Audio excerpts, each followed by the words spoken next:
जानराही news channel. सध्या शील, दायघर, दिवा, डोंबिवली येथील गरजेनुसार बांधलेल्या बिल्डिंगमध्ये घेतलेल्या घरांवरती कारवाईचा धडाका सुरू झाला. हे कबूल आहे की त्या बिल्डिंग अनधिकृत आहेत, पण त्यांना बांधण्यासाठी मदत कोणी केली? बांधणारे बांधून गेले आणि आता मात्र ज्यांनी विकत घेतली, ज्या गोरगरिबांनी आपला सोनं, दागिना, आपल्या जमिनी गहाण ठेवून आपलं सगळी धनदौलत त्या घरांमध्ये लावली, त्यांना बेघर होण्याची पाळी आली आहे. सरकार कुठलीही भूमिका घ्यायला तयार नाही. सरकारची जबाबदारी आहे. जर कायदा होता कोणालाही बिल्डिंगी बांधू द्यायचा नाही, तर बिल्डिंगी बांधल्या गेल्या कशा? त्या बिल्डिंगी थांबवण्याची जबाबदारी त्या अधिकाऱ्यांवर होती. ते अधिकारी काय करत होते? मी आत्ता सत्ताधाऱ्यांना आठवण करून देऊ इच्छितो की अशीच डायघरमध्ये लकी कंपाऊंड नावाची इमारत पडली होती आणि त्याच्यानंतर अनेक बिल्डिंगी तोडण्यासाठी महानगरपालिका पुढे सरसावली होती. ठाण्यामध्ये, मुंबईमध्ये, शीळमध्ये अनेक इमारती पाडण्यासाठी महानगरपालिका पुढे सरसावली. तेव्हा आम्ही सगळे पुढे आलो. सत्तेत असलेल्या लोकांनीही वेगळी भूमिका घेतली आणि एकाही बिल्डिंगीला हात लावू दिला नाही. सत्ता कोणाची असो, पण सर्वसामान्यांना मदत करणं हे सत्ताधारी सरकारचं काम आहे. सरकार मायबाप आहे. जर मायबापच डोळे बंद करून बसणार असेल तर मग लोकांनी जायचं कोणाकडे?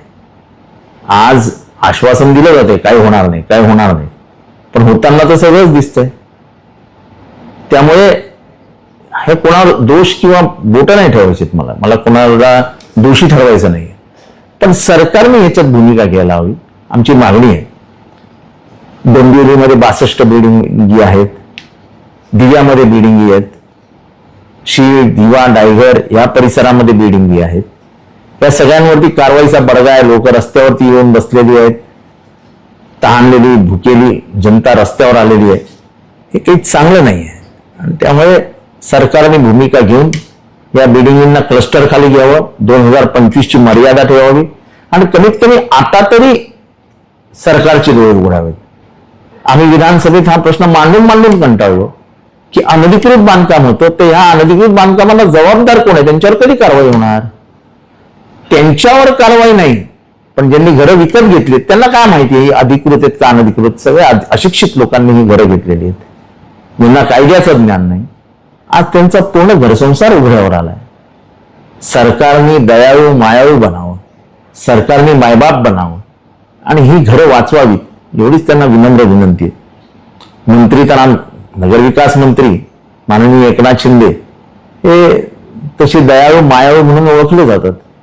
आमची अपेक्षा आहे की जसं तुम्ही शरद पवार साहेबांकडे एकेकाळी आला होता बिल्डिंगी वाचवण्यासाठी आणि तेव्हा शरद पवार साहेबांनी तुम्हाला तुमच्या भागातल्या आणि तसंच ठाण्यातल्या बिल्डिंगीसाठी शब्द दिलेला जेव्हा आम्ही सत्तेत होतो की एकाही बिल्डिंगीला हात लागणार नाही, आम्ही तो शब्द पुरा केला होता. आम्ही कुठल्याही बिल्डिंगींना हात लावू दिला नव्हता. आज आमची पाळी आली, आम्ही तुमच्याकडे आलो. बिल्डिंगी वाचवणं ही तुमची जबाबदारी आहे, सरकारची जबाबदारी आहे. तुम्ही ती पार पाडायला हवी.